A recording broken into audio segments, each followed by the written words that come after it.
by people in the rain where you can't agree with color paint. So, you know.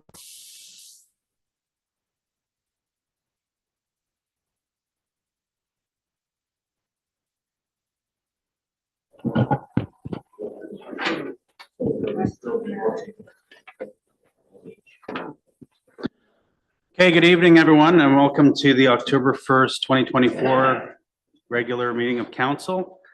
Prior to the regular meeting, council adjourned to a meeting closed to the public for the following.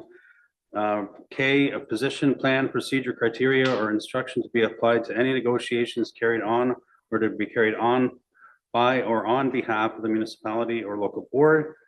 And educating or training council members, and no member discusses or otherwise deals with in any matter in a way that materially advances the business or decision-making of council. And that meeting was held. I would also like to acknowledge that we are on the traditional territory of the Anishinaabe people under the Robinson-Huron Treaty of 1850 and the Métis that traveled along the waterways of this area. Are there any additions to the agenda? Any prioritizations of the agenda? Okay, could I get a mover and a seconder for the agenda? Councillor Ashford, Councillor Keith. All in favor? Great. Any disclosure of pecuniary interest or the general nature thereof? Seeing none. Could I get a mover and a seconder for the minutes? Councillor McCann, Councillor Borneman. And I guess we can move right into. All in favor? Carried. Questions to staff? Councillor Keith. Yes, thank you. I have a question for Mr. Cairns. I'm just wondering, Mr. Cairns, what's the situation in respect to the William Street sidewalk? And there were concerns from neighbors in the area as to the contractor leaving debris, etc., behind. What's the plan there to improve things, please? Thank you. Through you, Deputy Mayor McDonald. So the contractor is not done. I should say that right off the bat. We did revisit the site and went through the number of deficiencies that existed with the work that was already completed. The contractor will be rectifying all of those and to our satisfaction, and they are returning on Monday is the plan, weather permitting. They are remobilizing on Monday to come and complete all of the asphalt repairs and every other repair that's required along the way.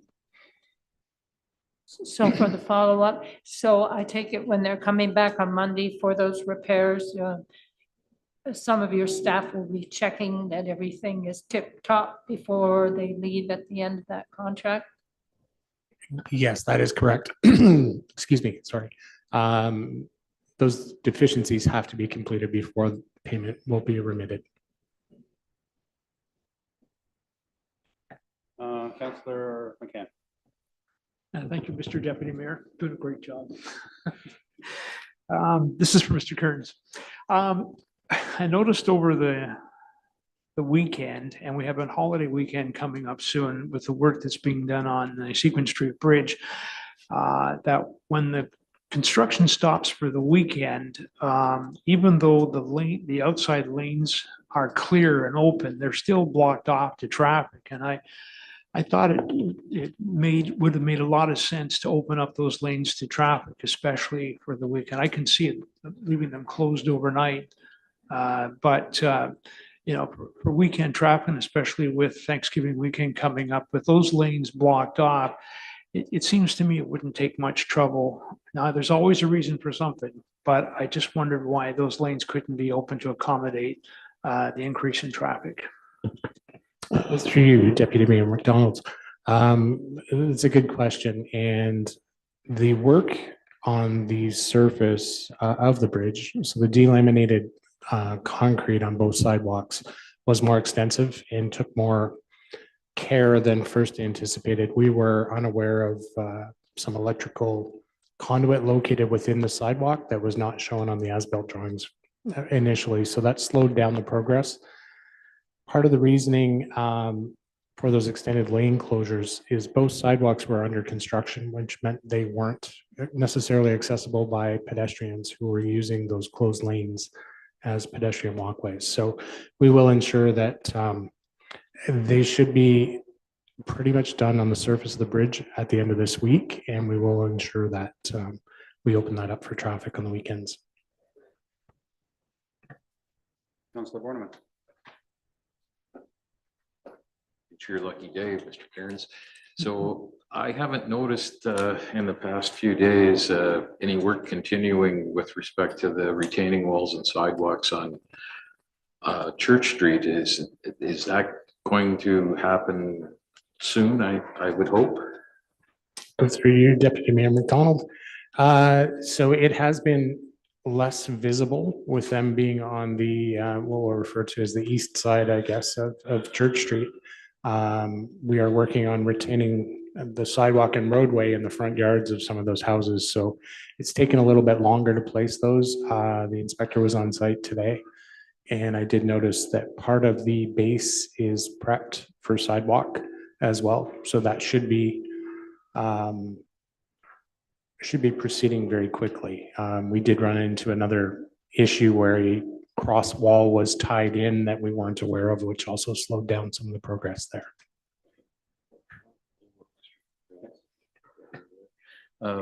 Mr. Cairns, the deputy mayor has been doing his level best, I think, on social media this past couple of weeks, responding to queries about what's happening at the salt docks. You know, I'm hopeful that one big blast from you tonight will put the public's fears at rest and give them a pretty good idea of what the situation is there now and what may lie ahead. Sure. Through you, Deputy Mayor McDonald, hopefully we can make it a little easier. So we have been notified by Compass Minerals, which owns what was previously Sifto salt, that they do not intend on having salt on the dock this year. It's all been removed at this point. Now, having said that, they have not given indications of the future to this point. Their current lease with the town expires in 2027 and does contain some options for renewal should it be desired at that point. Right now, there are no plans for anything for the salt dock this winter. Now, we did have some internal discussions because obviously Sifto has removed the snow from the entire dock while they used it as an industrial operation. When we plow this winter, if there is no activity on the dock, we will certainly be plowing out a turnaround area, which can be extended pretty simply by our trucks. Not that we would anticipate clearing snow off the entire dock, which really wouldn't be a whole lot different because there was an industrial operation on that dock for previous years. So I'm not sure if I covered everything there, but to date, we don't have any concrete plans other than they will not have salt on the dock. So there will not be salt trucks operating through town this winter. From that, sorry, I should clarify, from that end of town this winter, there is definitely salt on the Windsor dock on the other end of town, which happens to be where we as the town get our salt supply. Councilor Ashford. In addition to that, I had a couple questions about the future plans for the salt docks, or the salt dock at Smelter's Wharf there. Is it being considered as part of the waterfront master plan?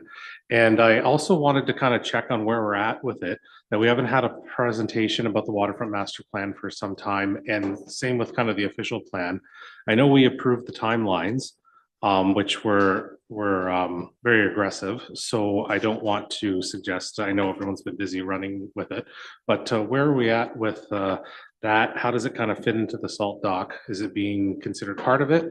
And how are we kind of updating council on where we're at with the whole project? Through you, Mr. Chairperson, and Mr. Harris may want to weigh in on this as well. The waterfront master planning process is taking a look at the entire waterfront across the entire municipality. So obviously Salt Dock is on the waterfront. How large of a player that particular site is going to be in the waterfront master planning process, I think will evolve as the process moves along and the public starts having their say. But most definitely the entire waterfront is being considered in that process. With regards to your questions about update to council, the kickoff for the waterfront master planning, the public session is on October 7th. That's coming up very soon. And we would like to encourage as many people to come out to the Stocky Center in the evening. I believe I have here on my calendar from 6:30 till 10. I'm not exactly sure how long it'll range in there. 6 o'clock. So please come out, and that is extended to council, of course, as well, to be able to come out and start hearing the public's position and hearing guest speakers that the waterfront committee has put in place. They're putting on this particular session, and it's open to everyone to come and hear what is said as well as participate in the process. Anyone else? Councilor? Just to continue with that, the salt docks in the winter aren't as fun as in the summer. As far as going and sitting and eating the ice cream, but I know certainly my family are diehards, and we continue that. Is there a way that we can plow the salt dock and make sure that that part of our waterfront is still accessible to our community? I know once in a while we're the only car, but we're almost always one of 4 or 5 cars, especially around the sunset, even in the dead of February and January.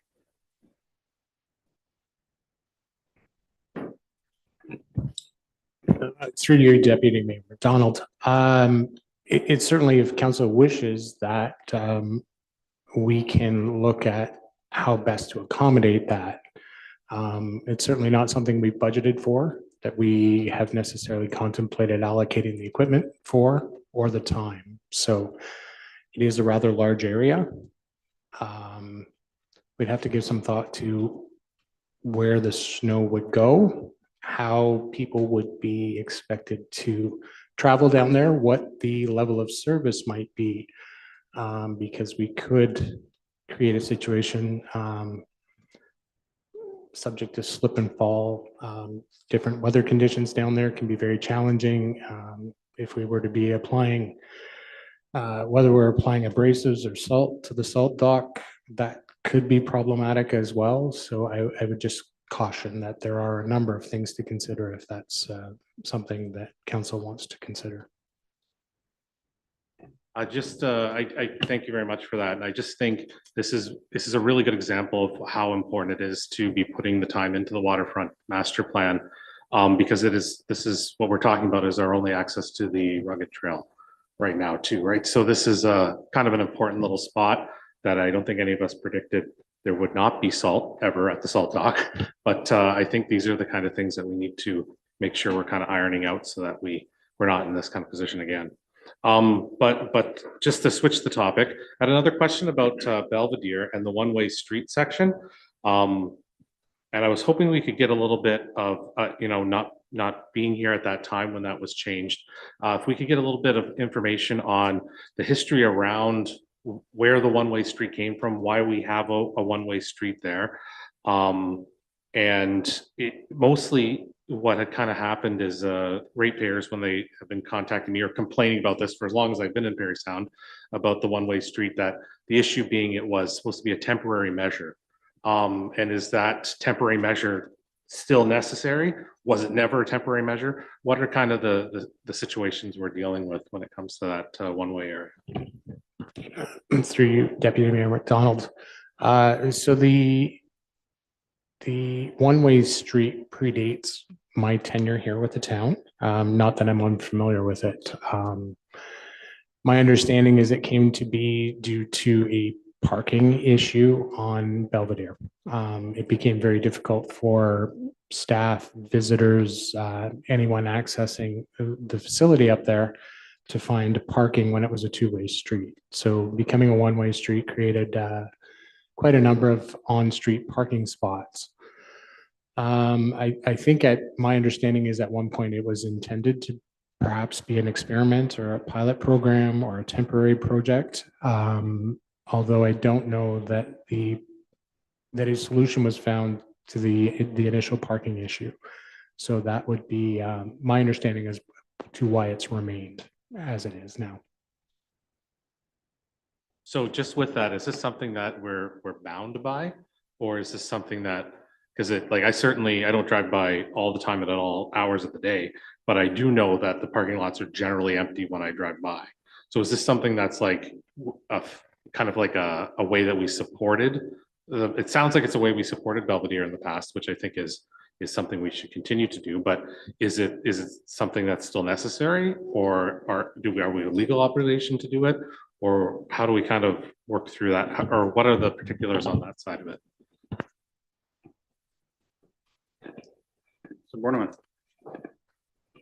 I'll take a swing at a couple of those. I think I'm probably more familiar with it than Mr. Cairns is. And he's had an arduous night already. I don't want him overworked. But Councillor Ashford, I suspect that the parking issue at Belvedere, actually, I hope that the parking issue at Belvedere is going to become more onerous, not less, in the very near future. We've applied,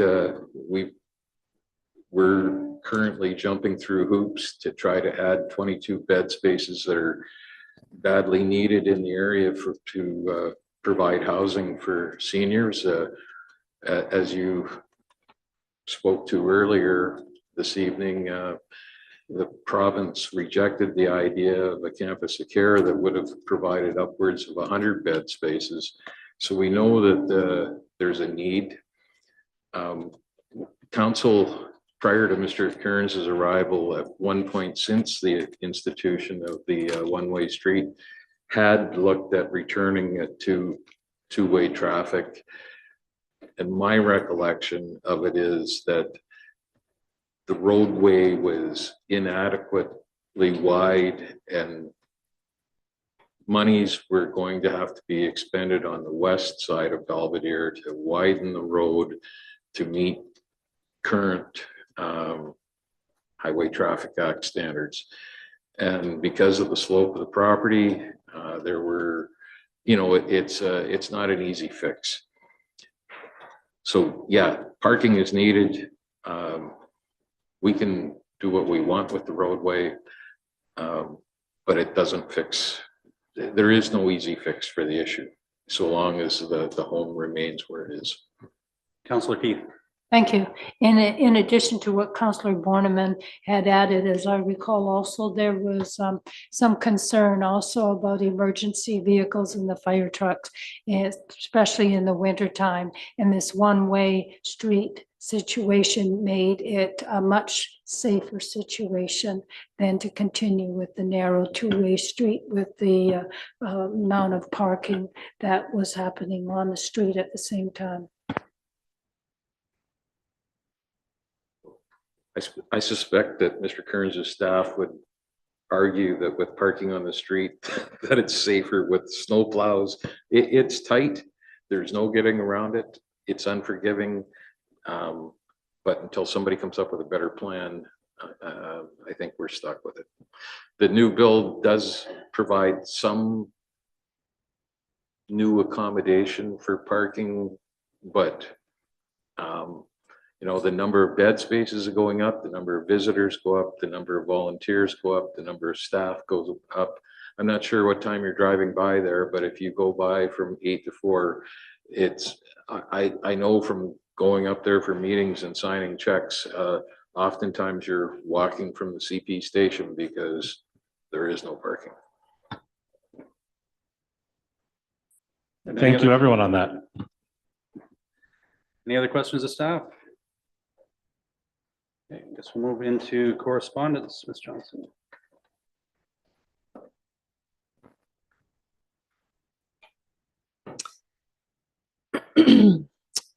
Yes, Yes, Deputy Mayor, we have 3 items of correspondence. The first is from the 295 McPherson Squadron Royal Canadian Air Cadets. They're requesting in their 81st training year Cadet Week from October 6th to the 12th, and requesting that the cadet flag be raised at the town office. So following the flag policy passed by council, I'll be organizing with the Air Cadets to make sure that flag is flown, and I'll give council an update on the time so they may attend if they're available. The second item is from CUPE Ontario with a request for proclamation the 24th Annual Child Care Worker and Early Childhood Educator Appreciation Day on October 24th, 2024, and that is covered by a resolution later in the agenda. The third item is from the Township of McKellar. It is support for a provincial regulatory rideshare framework. Council may recall that it passed a resolution calling upon the provincial government to set rideshare regulatory framework, and then subsequently passed resolution asking that this resolution, the council's resolution, be sent to the various municipalities in the West Parry Sound area, and looking for support from different associations. So the Township of McKellar is the first municipality that we received notice back from that they have indeed supported that resolution. And that's the correspondence. Great, thank you, Ms. Johnson. I don't see any deputations for this evening, so we'll move into mayor and councilor reports, and we'll start with Councilor Keith. Thank you, Mr. Deputy Mayor, fellow councilors, staff, and the public. There was only a couple of sessions that I attended. One is I attended last Friday. It was a full day pathway to palliative care. It was sponsored by Auspices West Parry Sound. It certainly was very well organized. And there was a number of physicians, representative from Torrance Funeral Home. And certainly there was a clear message of in Parry Sound, the funding for palliative care, because we're in the north, it just is weak. That being the case, that evidently when they look at funding, because of the province's statistics, they go by percentage of population, and therefore the need for palliative care. So our population is a lot smaller. So therefore, it seems to me, in my opinion, we're getting shortchanged there. And it does seem to be something that I think that we should be considering as a council, a resolution to the province in respect to requiring an adjustment, or at least a change in their formula for funding to palliative care, because certainly it is a need in our community. I also attended the Parry Sound Friendship Center had their Truth and Reconciliation Day, recognizing the events that happened and also some activities, and that was actually held today. So I attended that for a brief period, and that's my report. Thank you. Thank you, Councilor Ashford. Thank you. First, meeting to report on is a meeting of the industrial park. It was a kind of exciting meeting up in Carling as we discussed the absolute very close completion to a water and sewage expansion project that we've been working on with our municipal partners in McDougall and Carling. And the road is paved. I took my girls up there with their bikes, and we went rolling down the new asphalt. It is wonderful to see. So there's quite a few new lots that are all serviced and ready for any new businesses that would like to relocate themselves or start up a new spot in Parry Sound and make themselves eligible to those northern grants. The second meeting or second event I want to report on is our new bench dedication. We yesterday dedicated an orange bench that Public Works in the town had worked to get set up at the Francis Pegmagabo statue down at the Stocky Center.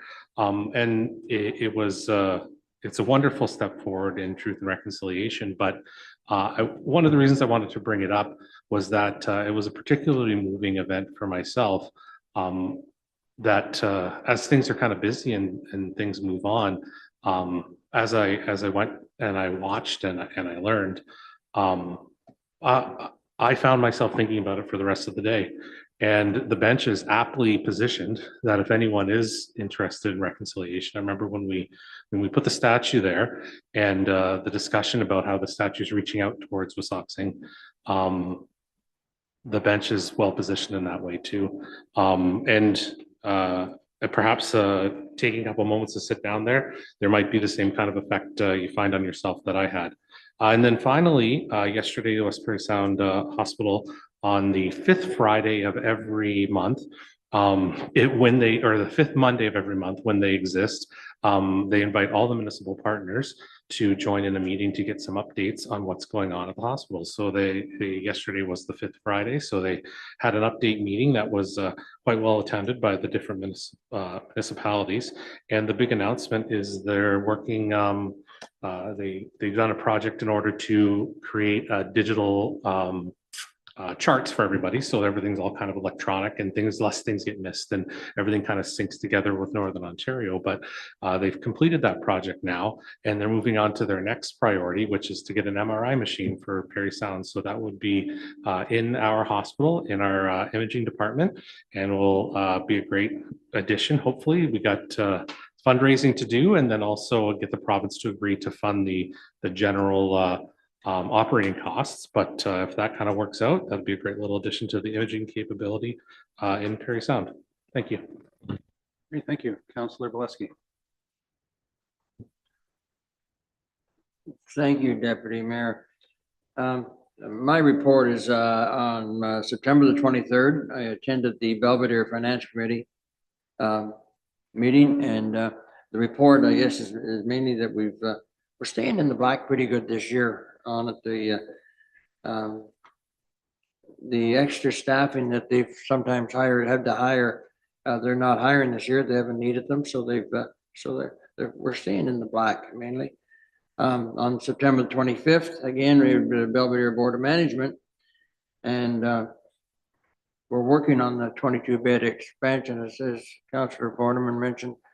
Trying to get it started. We have to have it done by November, something ready by November.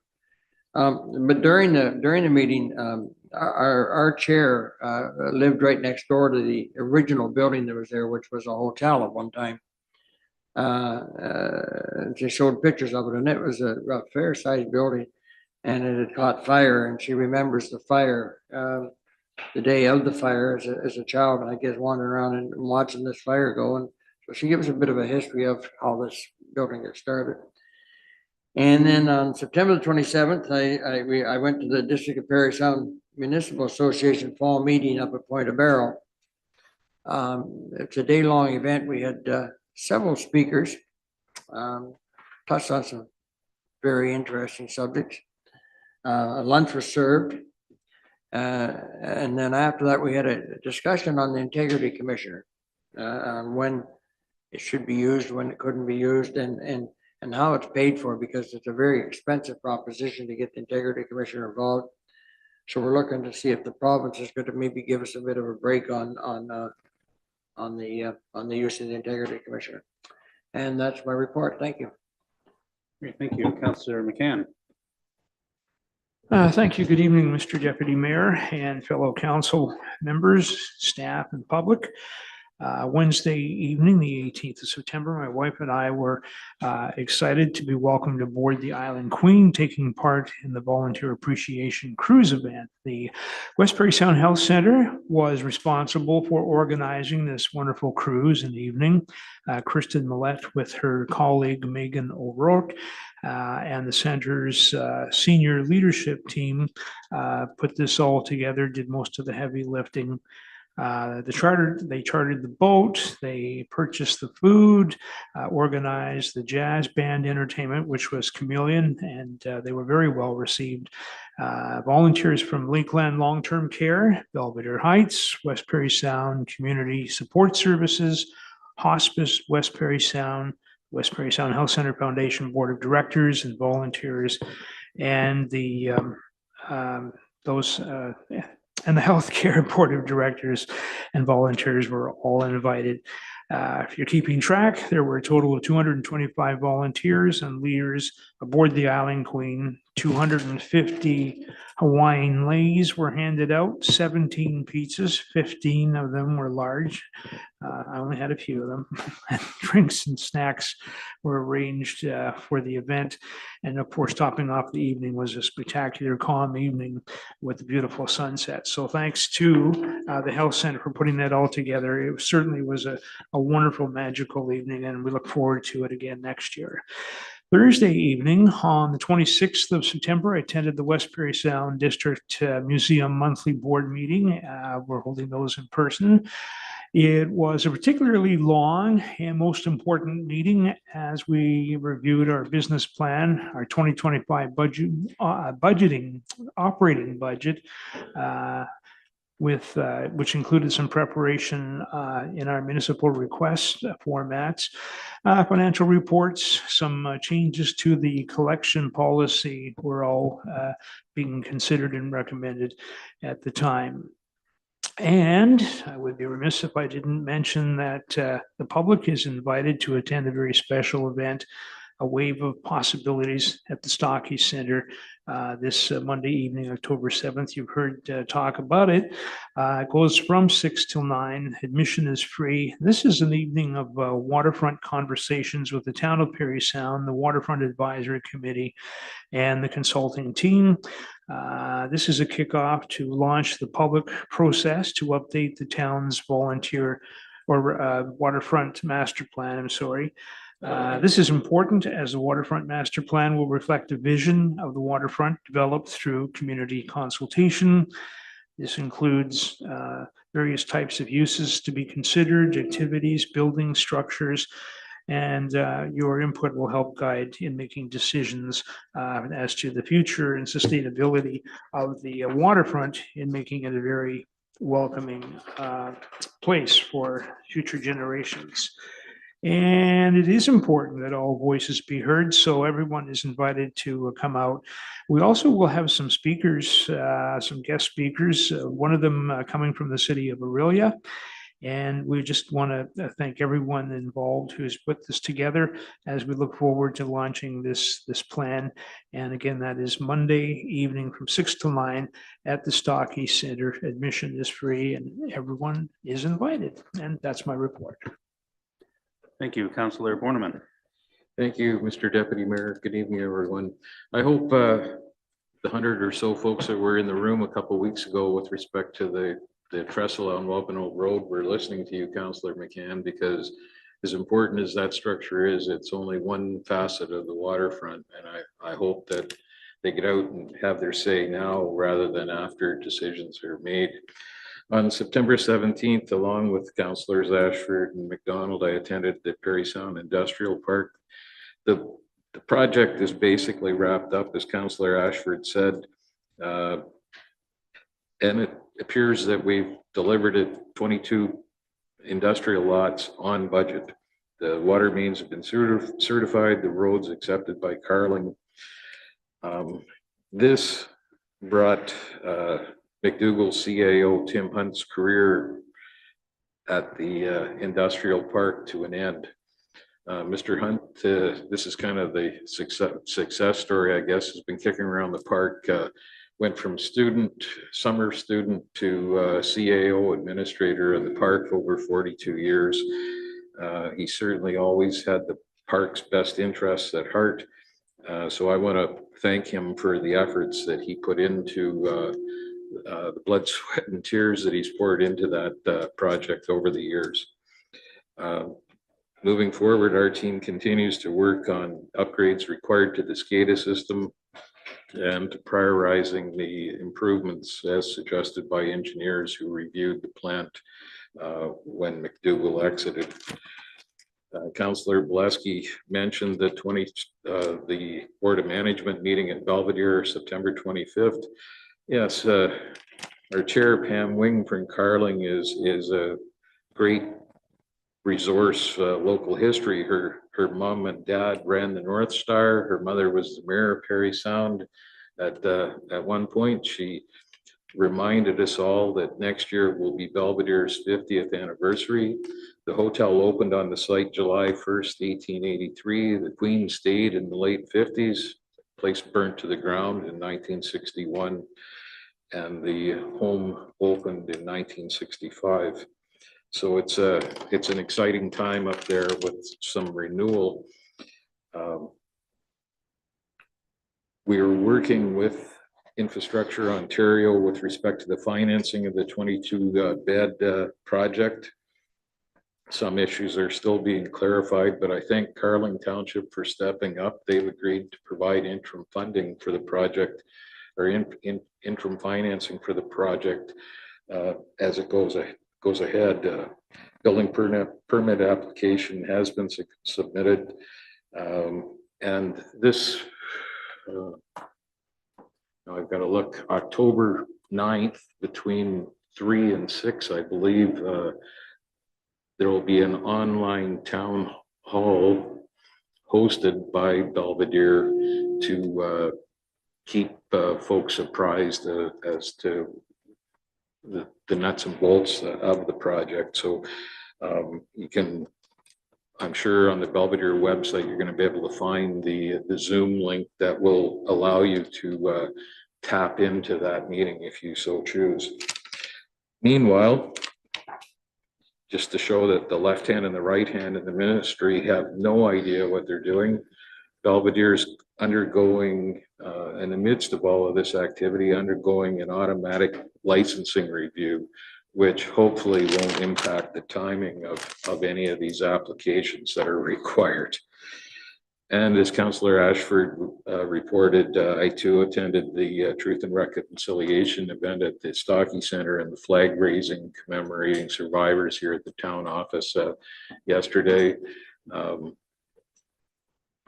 Those are solemn events, and I thank the folks who took the time and the effort to organize and attend both of those efforts. And that's my report.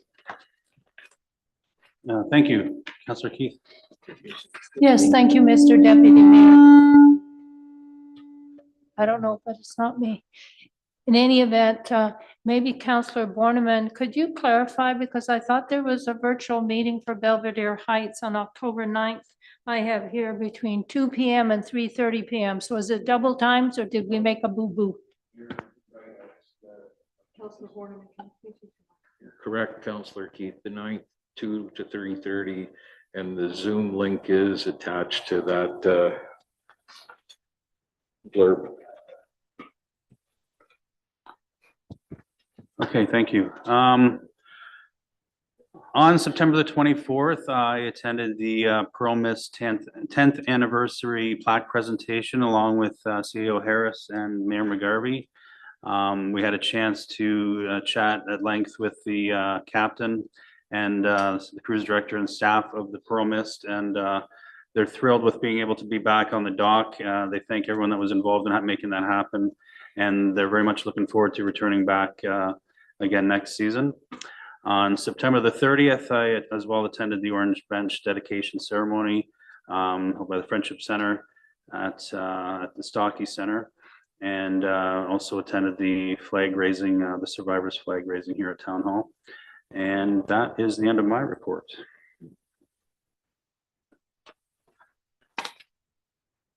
Moving on to item 9.21, NOHFC funding application for Bay Street wharf repairs.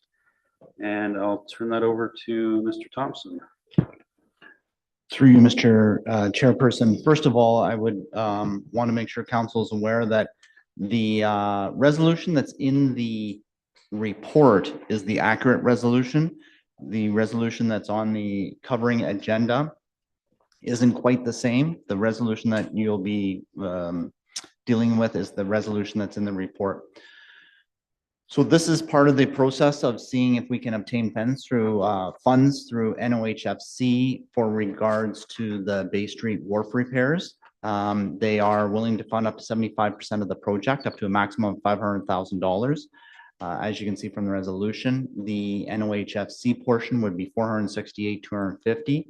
The town would need to commit in 2025 to a capital portion of 156,250, as well as to commit to any overruns that should occur with that project if we're to move this forward.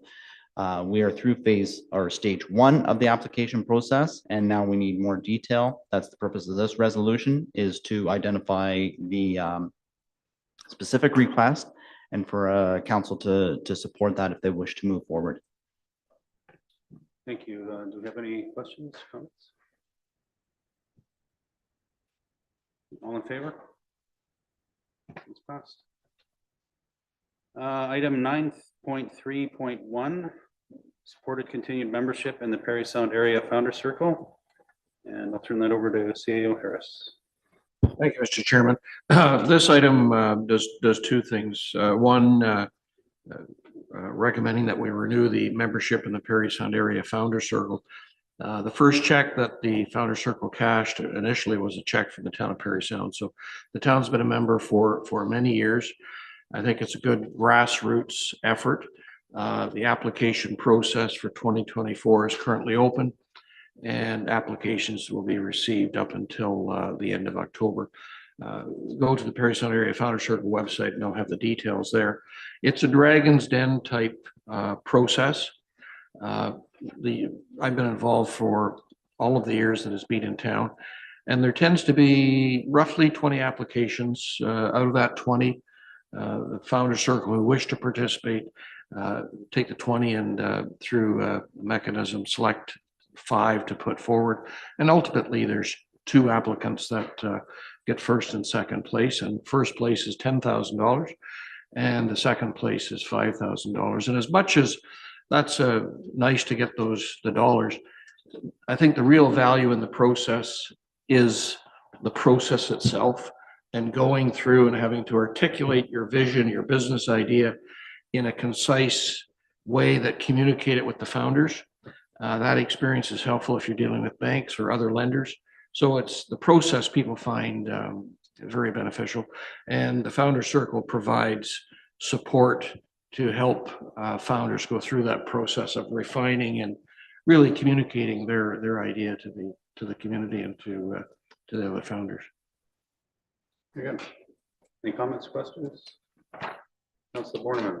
I did, in addition to what Mr. Harris has said, I think just the fact that the business community are celebrating new entrepreneurs and the products that they're bringing to the table is a worthwhile thing, and it certainly attracts attention to the community when these things are out there. And there have been some really nice success stories that have resulted from this. So very much in support. I think there's not mostly business community, but there's some individuals that support the foundation or the Founder Circle. And I think economic development and some of those issues that we have in society are difficult to get your hands around.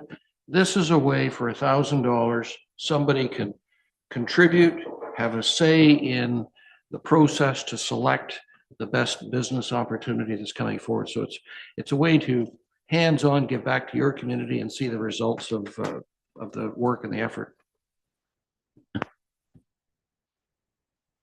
Anyone else? All in favor? That's carried.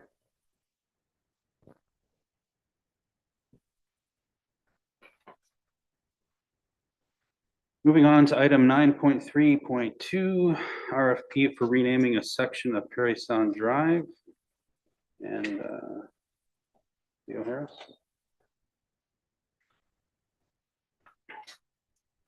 Thank you, Mr. Chairman. Council at a recent council meeting endorsed the idea of renaming a section of Parry Sound Drive, the section from Mall Joseph Street, Mall Drive, Joseph Street, Parry Sound Drive, and Parry Sound Drive, and renaming that through to the 400 by the OPP station. Staff have since then put together the RFP that's attached to the report today, setting out the criteria and how we're want to work through the applications when they're received, and bring a report back to council on the recommended name. The main criteria, because the proceeds from this are going to be donated to the new recreation center. The biggest criteria in the selection is there's 100 points, 70 points are for the price that people would bid. The minimum price is 45,000, but individuals might name an amount that's quite a bit higher, and they get to name Parry Sound Drive, that section, with the name that they proposed. The advantage for the business community or whoever might want that naming, there's in-town streets that are going to give directional signs that say the new name, as well as I think there's at least 4 signs on Highway 400. So Mr. Kearns followed up with the Department of Transport, Ministry of Transport, and there's that stretch of highway gets 16,000. This is back in 2019, 16,000 cars a day go by there. So the exposure and the name recognition, is significant, and there may be businesses in town that believe that this it's an economic advantage to have the street named after their proposed name. So 70 points out of the 100 go to the value. The highest bid gets the 70 points.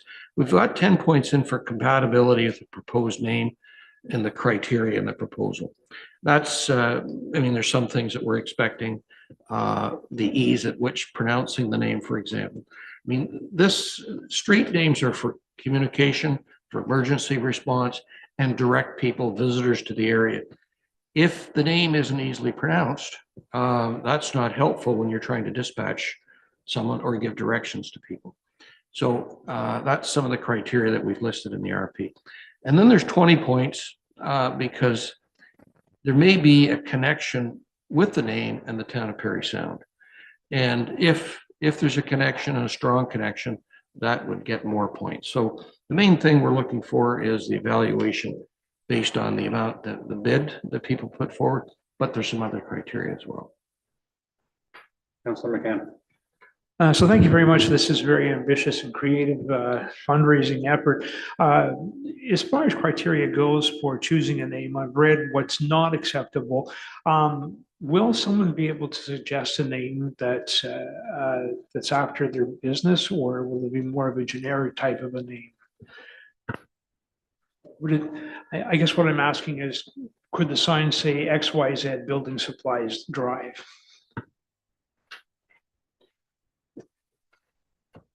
Through the chair, that's a good question. We don't know. We've tried to. We sat together as staff and talked. What are all the things that might happen? What might we receive? And there's a clause in there that if the name works, it's a high bid. We're not worried about low bids, but if the top bid is the top bid, and the name's just a little, if it was XYZ Limited,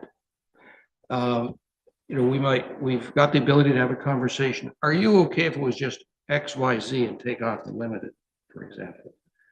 I was trying to come up with all different kinds of examples, and so we'll have that ability to have that conversation with the proponent and see if there's any flexibility on their part.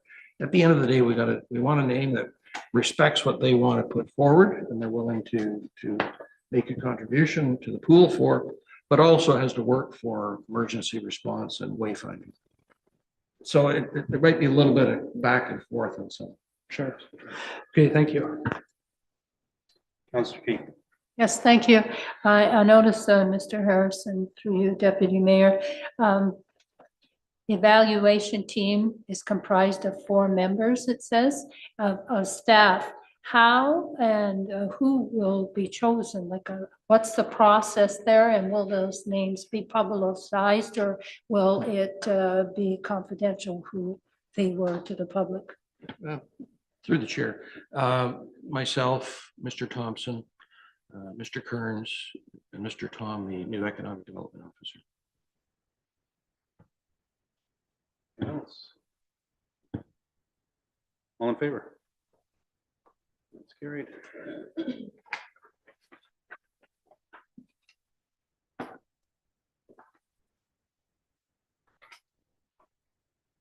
Okay, item number 9.5.1, provincial updates to the Municipal Elections Act.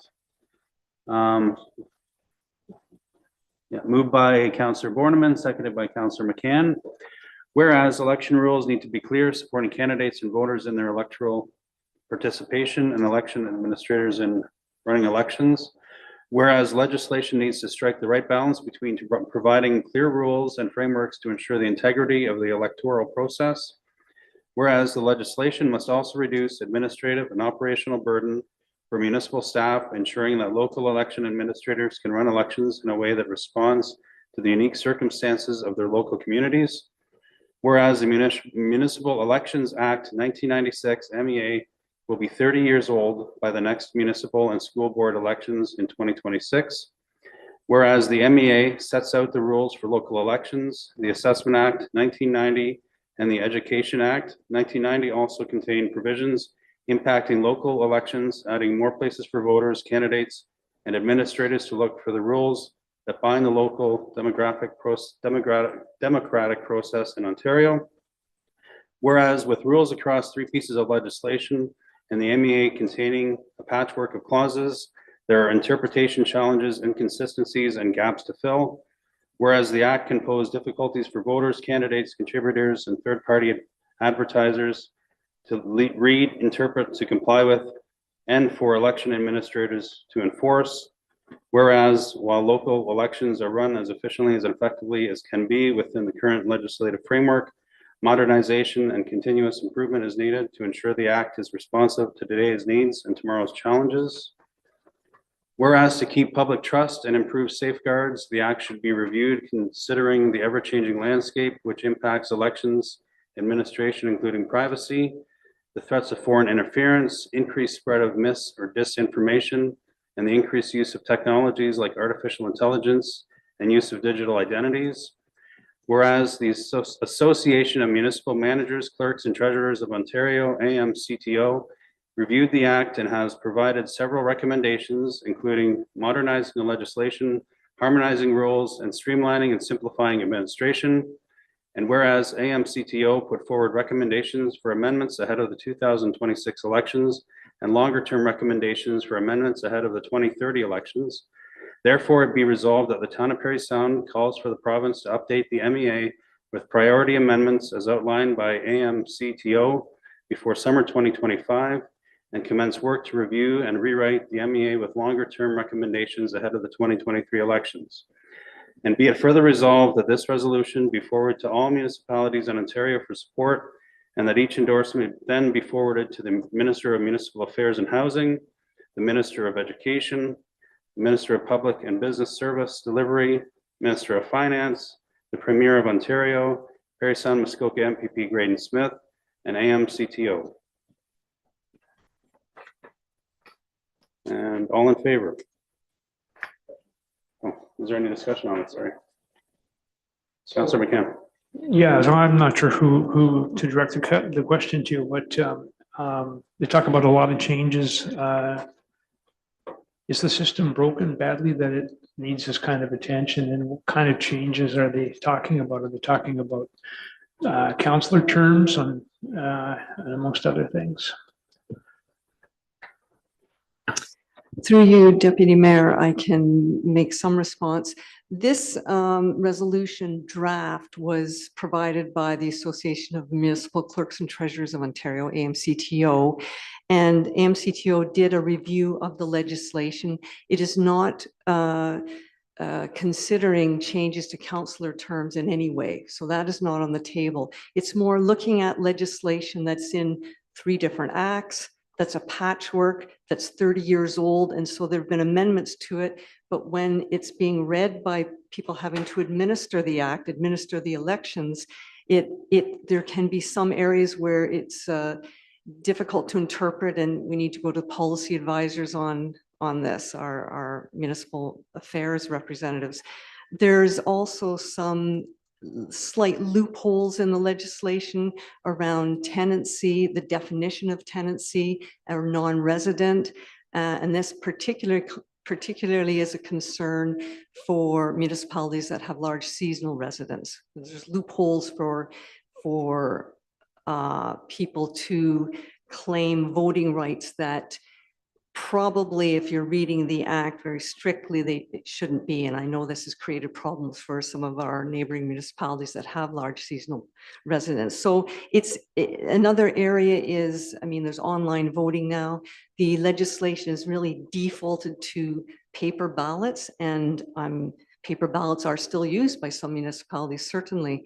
But it shouldn't just be a default. It should be recognizing that many municipalities are using online voting, and so have the legislation provide some guidance around that where it's not really providing that at this time. So those are some of the areas that the AMCT, in reviewing the legislation, the current legislation, is making recommendations for improvements.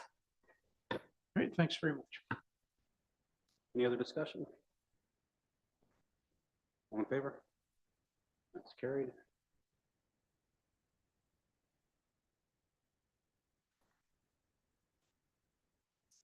Moved by Councillor Bileski, seconded by Councillor Ashford. Whereas years of research confirms the benefits of high quality early learning and childcare for young children's intellectual, emotional, social, and physical development that later life outcomes. And whereas childcare promotes the well-being of children and responds to the needs of families and the broader community by supporting quality of life so that citizens can fully participate in and contribute to the economic and social life of their community. And whereas trained and knowledgeable registered early childhood educators are the key to quality in early years and childcare programs and licensed childcare, early on programs, child life programs, and full day kindergarten. Whereas registered early childhood educators and childcare workers will be vital to the success of the Canada-wide early learning and childcare system. Therefore, be it resolved that October 24th, 2024 be designated the 24th Annual Child Care Worker and Early Childhood Educator Appreciation Day in recognition of the education, dedication, and commitment of child care workers to children, their families, and quality of life in the community. Discussion? All in favor? Carried.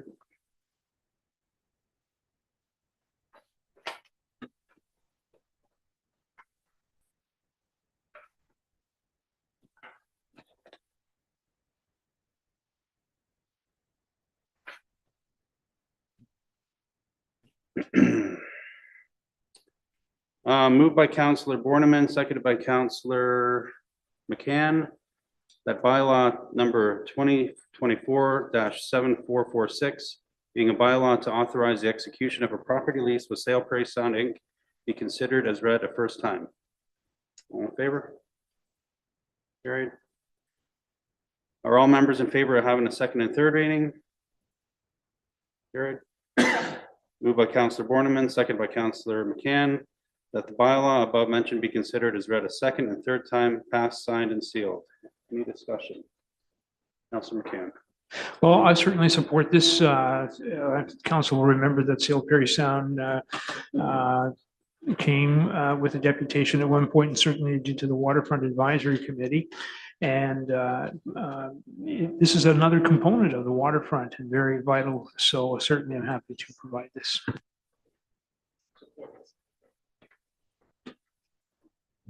Councillor Ashford. Just wanted to echo what Councillor McCann has already said, and in similarly to the ECE Appreciation Day, how important it is to provide these opportunities for our youth.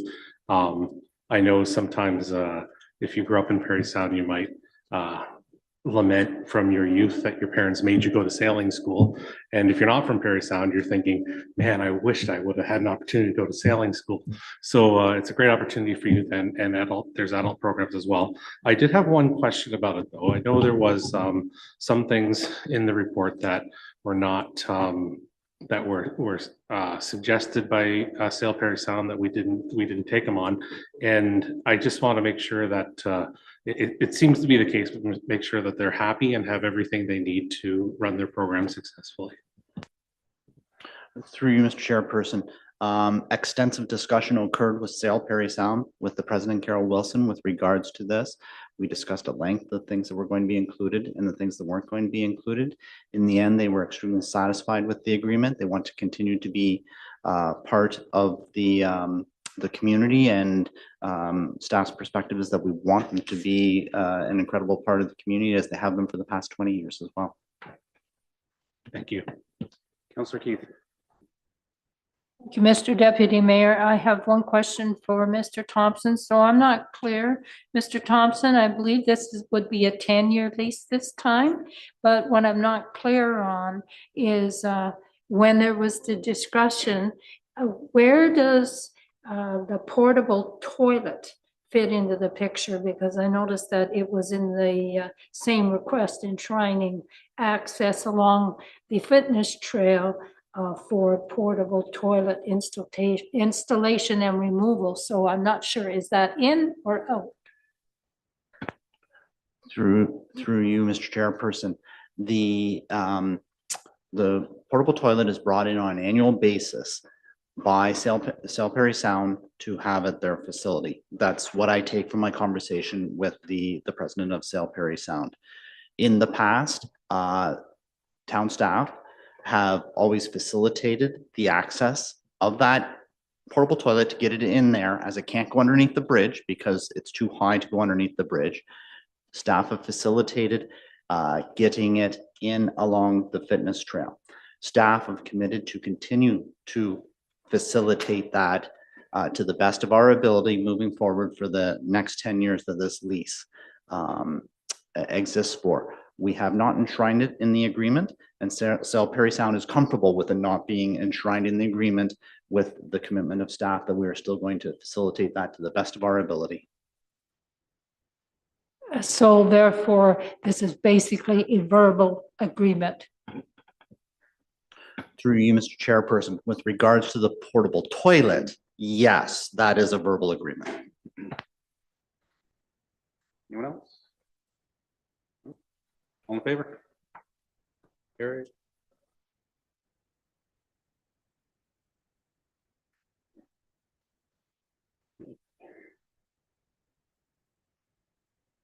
Moved by Councillor McCann, seconded by Councillor Borneman, that bylaw number 2024-7447, being the non-union employees compensation and benefits bylaw, be considered as read a first time. All in favor?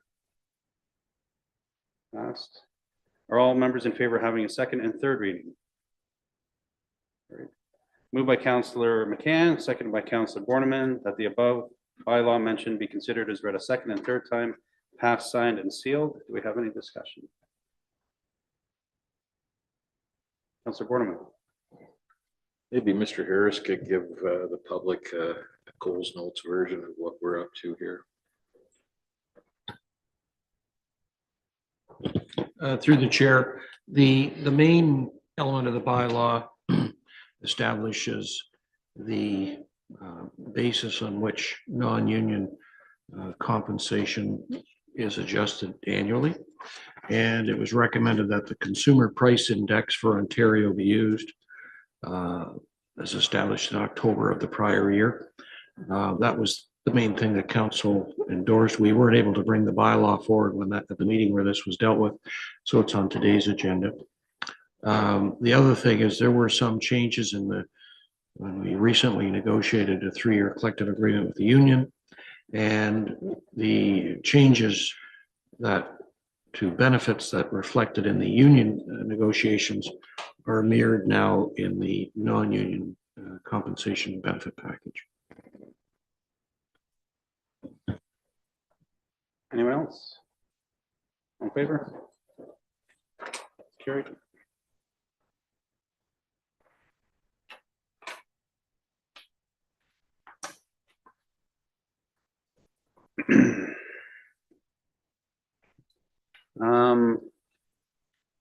Moved by Councillor Keith, seconded by Councillor Ashford, that bylaw number 2024-7448, being a bylaw to confirm the proceedings of council, be considered as read a first time. All in favor? Carried. Are members in favor of having a second and third reading? Carried. Moved by Councillor Keith, seconded by Councillor Ashford, that the bylaw above mentioned be considered as read a second and third time, passed, signed, and sealed. All in favor? Carried. Prior to adjourning, I'd like to offer the following information to the public regarding the next council meeting. The next meeting of council for the town of Parry Sound is scheduled for Tuesday, October 15th, 2024 at 7 p.m. The meeting will be held at the town of Parry Sound Council Chambers at 52 Sequence Street, entrance via Gibson Street. It will be live streamed and recorded. All regular council meetings are held at 7 p.m. on the first and third Tuesday of each month, except January and August, where only one regular meeting is scheduled. The council meeting schedule, notices of special council meetings, complete agendas and minutes, and instructions on accessing live, streamed, and recorded council meetings are all posted on the town's website. Go to www.parrysound.ca and use the search bar. Your TV airs council meetings on Saturday at 9:30 a.m. following a regular council meeting. For Cogeco listings, contact www.yourtv.tv. Thank you and have a good night.